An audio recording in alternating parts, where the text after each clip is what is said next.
Bismillahirrahmanirrahim. Alhamdulillahirabbil alamin. Asyhadu an la ilaha illallah wa asyhadu anna Muhammadar Rasulullah sallallahu alaihi wasallam wa ala alihi wa ashabihi amma ba'd. Alhamdulillahirabbil alamin. Alhamdulillah jazakumullahu khaira. Alhamdulillah jazakumullahu khaira. Mudah-mudahan Allah memberi manfaat dan barokah. Tetap hatinya supaya selalu ditata, diniati dengan hati niat mukhlis lillah karena Allah, semata-mata yarjuna rahmatahu wa yakhafuna adzabah. Baik Bapak Ibu, kita lanjutkan pengajian kita. Nomor babnya 2, nomor hadisnya 336.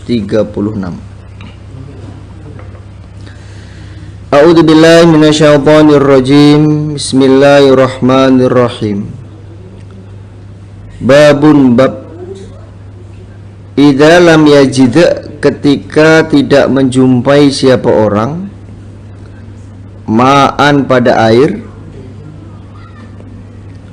wala dan tidak menjumpai siapa orang, turoban pada debu. Babnya orang yang tidak menjumpai air dan tidak menjumpai debu, itu bagaimana ketika dia mau sholat. Hadatsana Zakaria ibnu Yahya qala hadatsana Abdullah ibnu Numair qala hadatsana Hisham ibnu Urwah an Abi an Aisyah annaha, sesungguhnya Aisyah, ista'arat, pinjem siapa Aisyah, min asma'a, dari Asma, qala datan pada kalung, fahalakat maka hilang apa kalung. Jadi Aisyah pinjem kalungnya Asma, ternyata setelah dipakai Aisyah kalungnya hilang. Faba'asa maka mengutus siapa Rasulullah sallallahu alaihi wasallam rojulan pada orang laki-laki. Fawajadaha maka menjumpai siapa rojul ha pada kalung. Fa'adarokat hum maka menjumpai hum kepada mereka, maka menjumpai hum pada mereka opo as-sholatu, waktu sholat. Walaisa dan tidak ada ma'ahum bersama mereka opo maun air. Fasollu maka sholat mereka, sholat dengan tanpa wudu,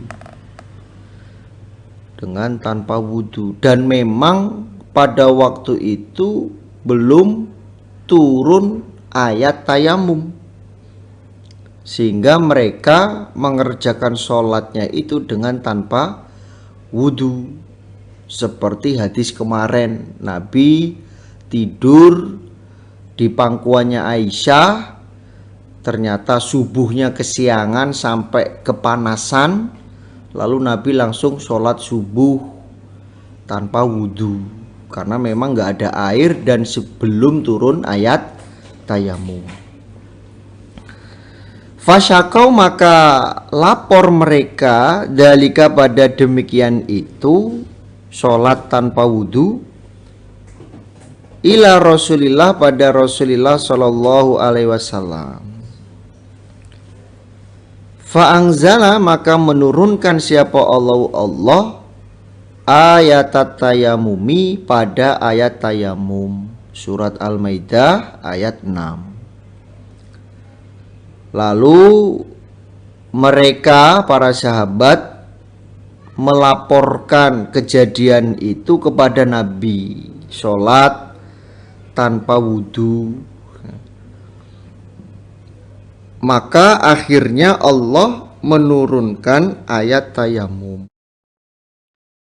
Allah menurunkan ayat tayamum. Kalau memang tidak ada air, sudah berusaha untuk mencari air, maka tayamumlah. Faqala maka berkata siapa Usad ibnu Hudair li Aisyah pada Aisyah, jaza semoga membalas bagi kepadamu Aisyah siapa Allah khairon pada kebaikan. Lalu Usaid mensyukuri kepada Aisyah. Wallahi, maka demi Allah, manazala tidak menurunkan siapa Allah bika sebabmu opo amrun suatu perkara takrohinatun yang benci engkau hu pada perkara. Takrohinahu yang benci engkau hu pada perkara. Illa kecuali ja'ala menjadikan siapa Allah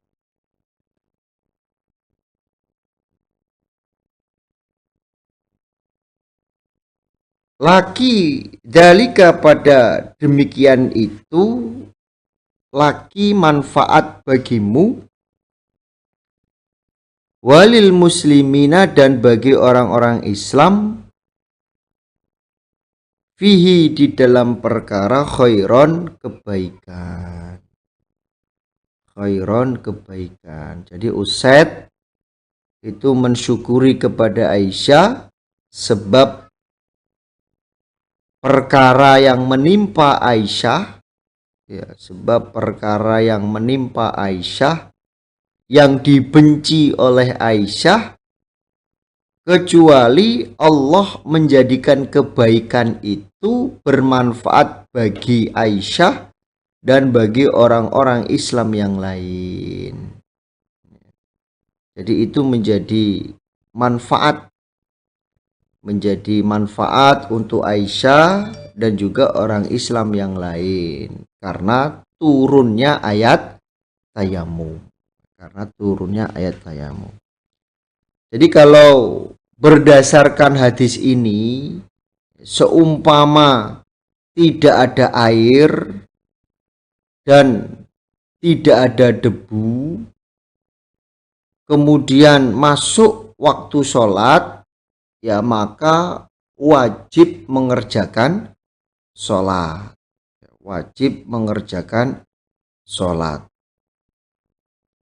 Walaupun tidak berwudu dan tayamum. Dan tidak perlu diganti sholatnya.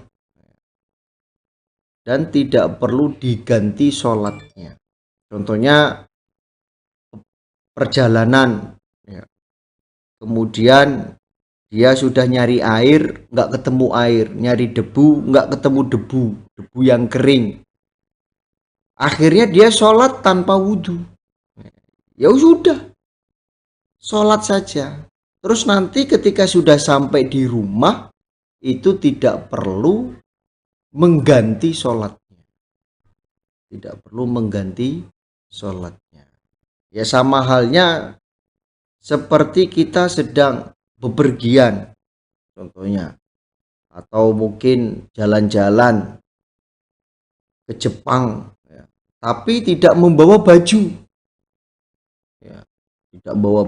bajunya cuman yang dia pakai saja, kemudian terkena najis, bajunya najis, terus waktu sholat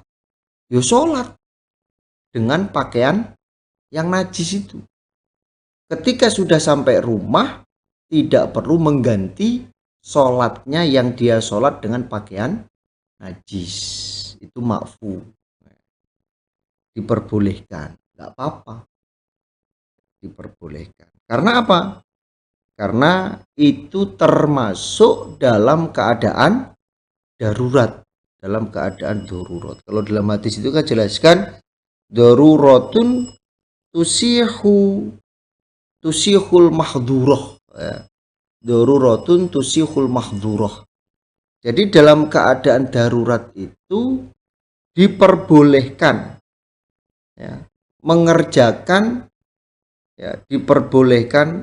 dikerjakan sesuatu yang dilarang. Itu dalam keadaan darurat. Boleh. Contoh lagi, musafir atau jalan-jalan ke hutan. Kemudian tersesat, makanan habis, nggak ada makanan, nggak ada minuman. Kemudian lihat perutnya kosong, terus ada babi lewat. Ya sudah, itu yang dimakan. Boleh. Babinya disembelih, kemudian dimakan, dimasak atau dimakan sak kenyangnya. Nggak boleh dibawa pulang. Nah ini dalam keadaan darurat itu boleh.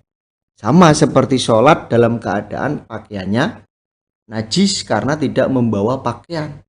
Kalau membawa pakaian maka supaya ganti dulu. Ya, supaya ganti dulu pakaiannya dengan pakaian yang suci. Itu kalau berdasarkan hadis ini. Intinya kalau memang betul-betul tidak ada air dan tidak ada debu, maka diperbolehkan sholat dalam keadaan tidak berwudu. Kemudian ketika sudah sampai rumah itu tidak perlu mengganti sholatnya. Babu tayamumi, babnya tayamum fil hadori, di dalam rumah. Maksudnya tidak musafir. Idza lam yajid, ketika tidak menjumpai siapa orang, al-ma'a, pada air. Wa khofa, dan kuatir, fautas sholati, terlambat sholat atau habis waktu sholat. Jadi babnya tayamum ketika tidak dalam keadaan musafir dan memang keadaannya itu tidak ada air. Keadaannya tidak ada air, dia juga tidak musafir, dan khawatir kalau waktu sholatnya itu segera habis. Dan khawatir kalau sholatnya itu segera habis. Maksudnya gimana? Maksudnya dia mencari air sampai waktu sholatnya mau habis. Maka boleh tayamum walaupun keadaannya tidak musafir. Wabihi, dan di dalam hadis qala berkata siapa Ata'un Ata'. Dalam hadisnya Ata' dijelaskan, waqala, dan berkata siapa Hasanun Hasan, fil maridi, di dalam urusannya orang yang sakit. Indahu, di sisi orang, opo almaun, air. Wala yajidu, dan tidak menjumpai siapa orang, man, pada orang lain, yunawiluhu, yang membawa atau yang memberi siapa orang, hu, padanya, memberi air. Ya tayammamu, maka tayamum dia. Di dalam hadisnya Atha, Hasan berkata, di dalam urusannya orang sakit. Orang sakit, di sampingnya itu ada air. Di sampingnya ada air, namun orang yang sakit itu tidak menjumpai orang lain yang bisa memberikan air. Maka boleh orang itu untuk tayamum. Contohnya sakit. Kemudian di dalam rumah itu sekeluarga pergi. Di rumah hanya dia saja. Padahal di situ juga ada air yang memungkinkan dia untuk berwudu. Karena dia dalam keadaan sakit, contohnya mungkin jatuh dari motor, atau mungkin tangannya atau kakinya kesiram air panas, gitu. Bisa memungkinkan untuk berwudu di situ. Tapi karena tidak ada orang lain yang bisa membawakan air kepadanya, maka dia fatayamamu. Maka dia bertayamum, boleh, gak apa-apa. Wa aqbala, dan menghadap siapa? Ibnu Umar min ardihi, dari tanahnya Ibnu Umar, bil jurufi, tanah juruf. Fahadot, maka datang waktunya al asru, sholat asar, bimar badin, di kandang, an-naimi, ternak. Fasolah, maka sholat siapa? Ibnu Umar, sholat asar di kandang. Suma, kemudian dakhola, masuk siapa? Ibnu Umar al-Madinata, pada Madinah, maksudnya pulang ke rumah. Wasyamsu, dan matahari iku murtafiatun, masih tinggi, maksudnya masih memungkinkan atau masih bisa untuk mengerjakan sholat asar. Falam yu'id, maka tidak mengulangi siapa? Ibnu Umar. Ketika sampai rumah, Ibnu Umar tidak mengulangi sholat asarnya. Jadi pada waktu Ibnu Umar itu berada di tanah Juruf. Tanah Juruf itu kurang lebih 3 mil dari Madinah. Kurang lebih 3 mil dari Madinah. Ketika itu datang waktu sholat asar. Ibnu Umar mengerjakan sholat asarnya itu di kandangnya ternak, yaitu di tanah Juruf. Kemudian Ibnu Umar pulang ke Madinah. Sampai Madinah ternyata waktu sholat asar masih ada. Tapi Ibnu Umar tidak mengulangi sholat asarnya. Boleh, gitu. Dalam keadaan seperti itu boleh. Ketika sudah sampai rumah, ya tidak perlu mengulangi sholatnya. Sholat dalam keadaan pakaiannya najis. Gitu. Ketika sudah sampai rumah, ya sudah, ganti pakaian, sucikan badan, ganti pakaiannya yang suci, kemudian melanjutkan sholat lainnya.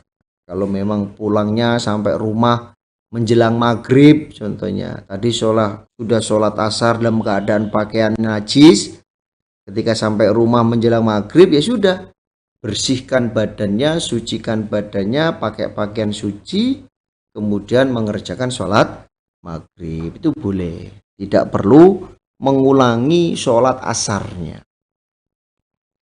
Hadatsana Yahya ibnu Bukairin qala hadatsana Lais an Ja'far ibni Rabi'ah anil A'raj qala, berkata siapa? A'raj.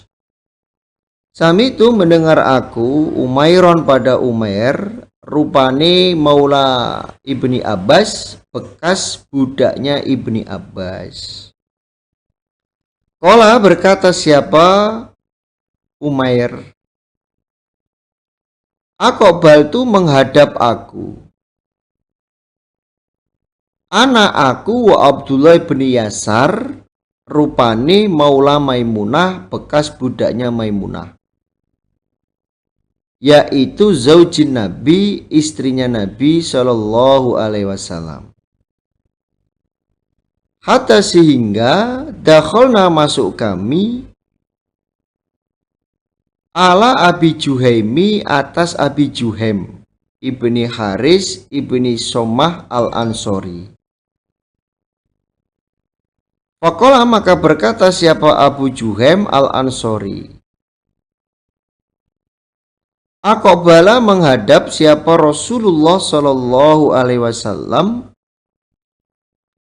min nahwi bi'ri Jamali, dari arah sumur Jamal. Falakiyahu maka menjumpai hu pada Nabi siapa? Rojulun seorang laki-laki.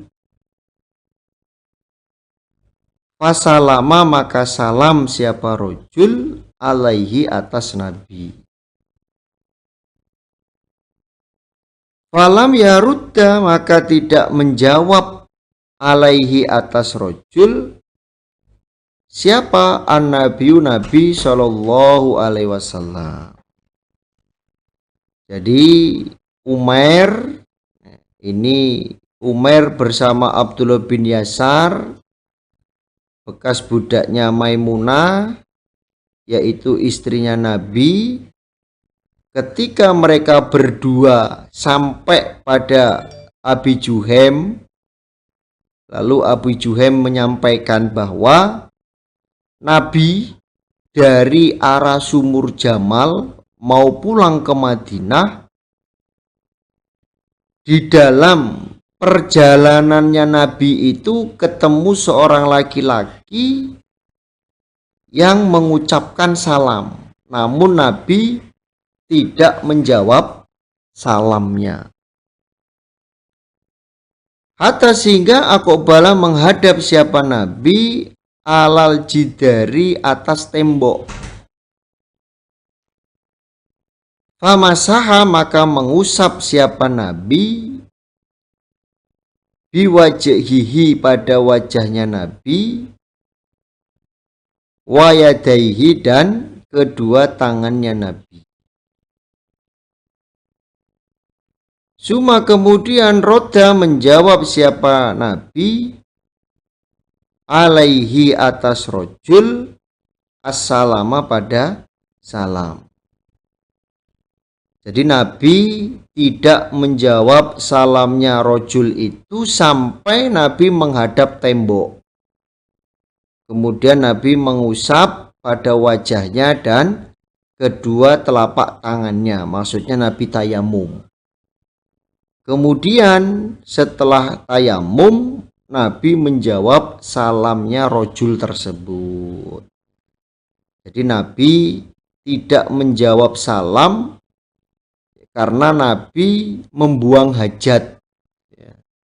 Karena Nabi membuang hajat, belum selesai, belum bersih, belum bersuci, sehingga Nabi tidak menjawab salam.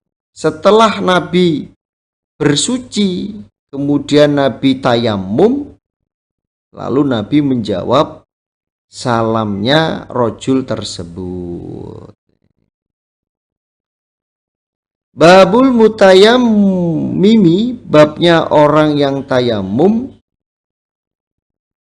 Hal adakah yanfuhu, meniup dia, fihima di dalam kedua tangan. Babnya orang yang tayamum, apakah dia itu meniup kedua tangannya. Jadi setelah ditempelkan ke debu yang suci, apakah ditiup? Ya, kedua tangannya itu ditiup. Kita lihat hadisnya. Hadasana Adam qala hadasana Syu'bah hadasana Hakam Andar an Sa'id ibni Abdurrahman ibni Abza an Abi qala berkata Abi, Ja'a datang siapa rojulun seorang laki-laki ila Umar bin Khattab pada Umar bin Khattab. Faqala maka berkata siapa rojul,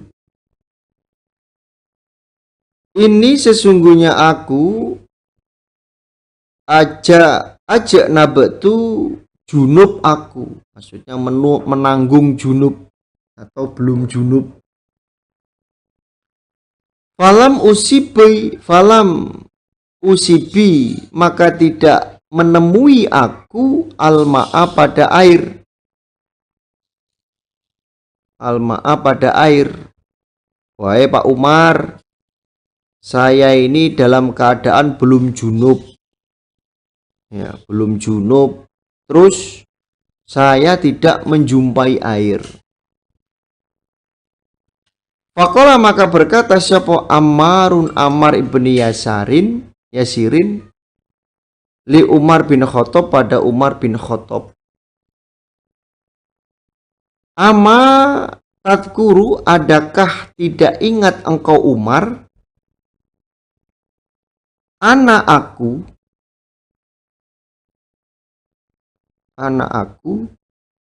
akunya Ammar, kuna ada aku fi safar di dalam bepergian,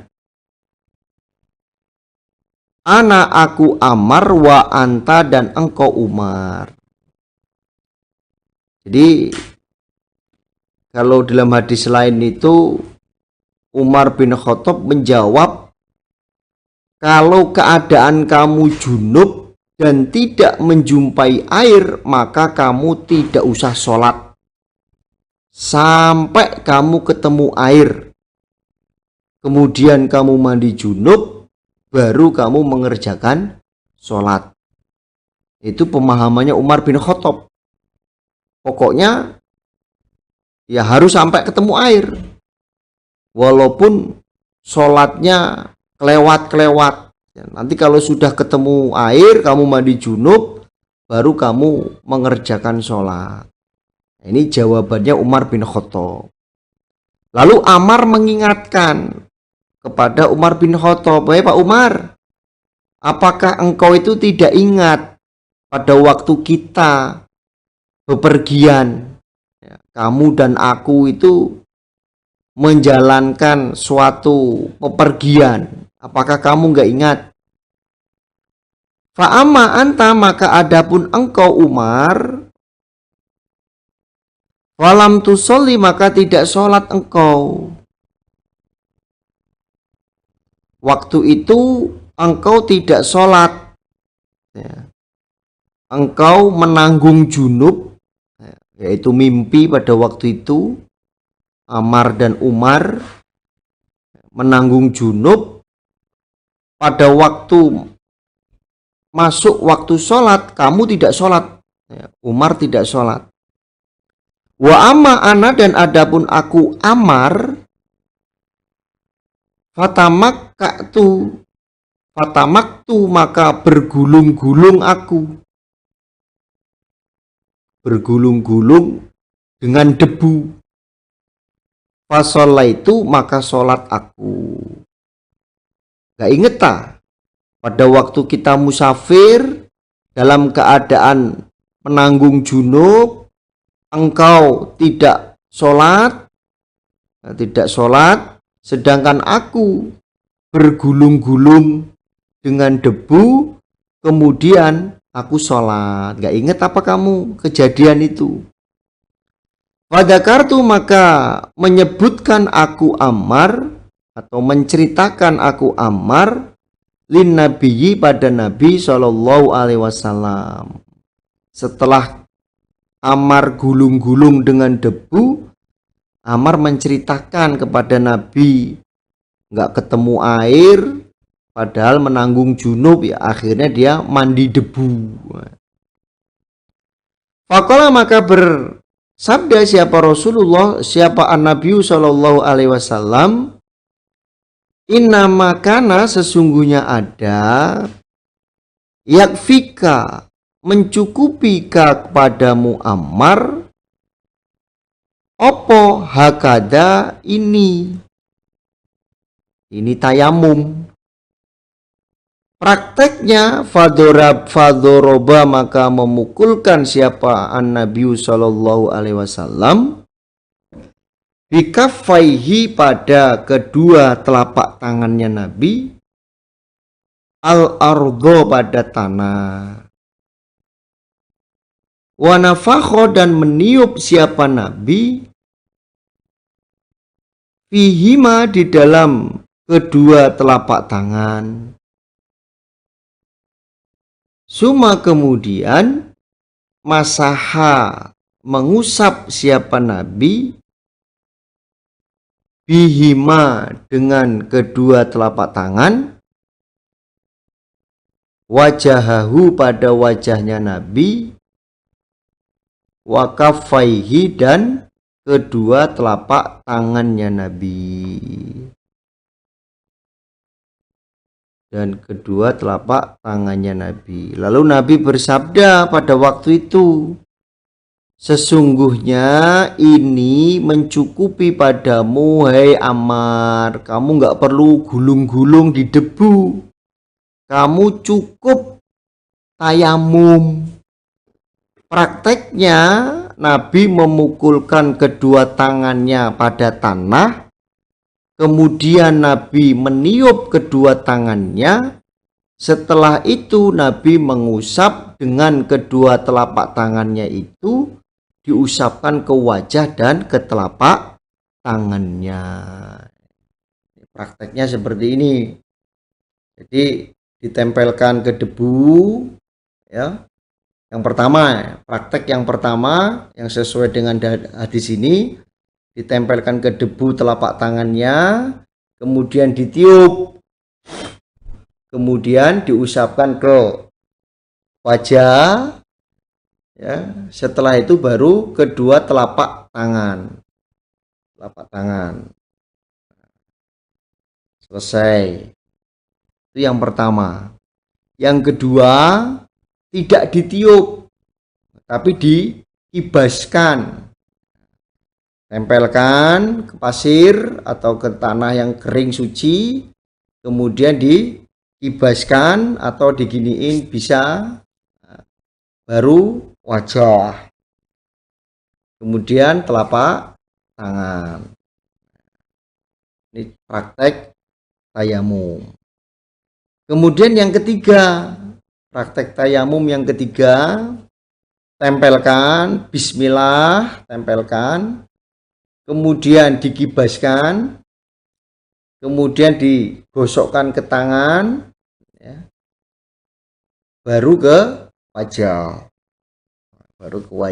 Kalau dalam hadis lain, setelah disiniin, boleh ambil lagi boleh menempelkan lagi tangannya ke debu, atau ke sini, kemudian ke wajah.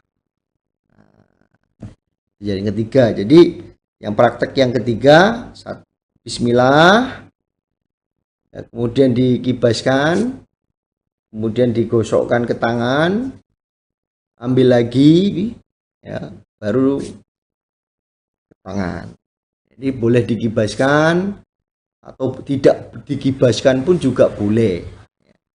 Tidak dikibaskan pun juga boleh. Contohnya tidak dikibaskan, plek, bismillah, langsung ambil lagi, kibasin, baru wajah, itu juga boleh.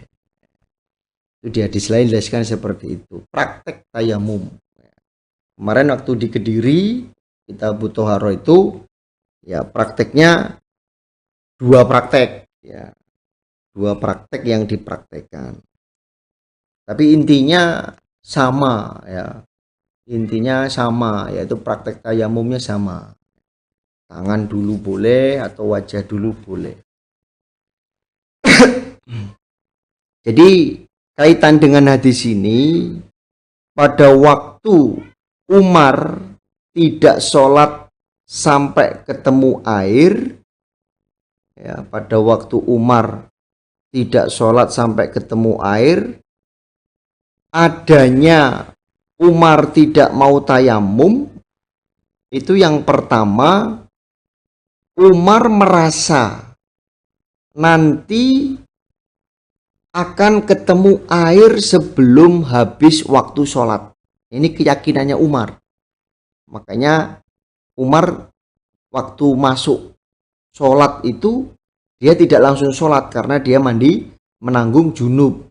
Makanya dia yakin dengan mencari air, dan dia yakin bahwa nanti akan ada air sebelum waktunya sholat itu habis. Itu yang pertama. Yang kedua, Umar, ya, Umar mempunyai kefahaman bahwa tayamum itu untuk hadas kecil. Umar mempunyai kepahaman bahwa tayamum itu untuk hadas kecil.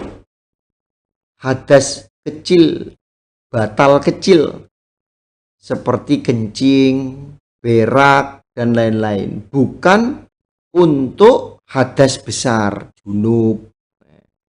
Ini keyakinannya Umar atau kepahamannya Umar, sehingga pada waktu sholat Umar tidak langsung sholat, ya, karena Umar mencari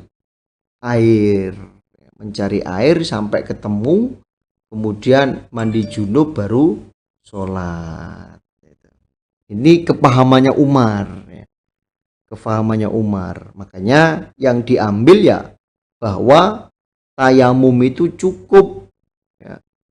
Ketika dalam keadaan junub tidak jumpai air, ya cukup dengan tayamum saja, tidak perlu tidak perlu seperti Umar, ya, mencari air pokoknya sampai ketemu. Kalau nggak ketemu ya berarti nggak mandi dan nggak sholat, ya. Tidak seperti itu. Yang diambil ya innamakana yakfika hada, yaitu ya cukup bagimu, yaitu dengan tayamum, walaupun hadas kecil maupun hadas besar. Alhamdulillah, jazakumullahu khairan. Mudah-mudahan Allah beri manfaat dan barokah. Insya Allah itu yang bisa saya sampaikan dari awal sampai akhir.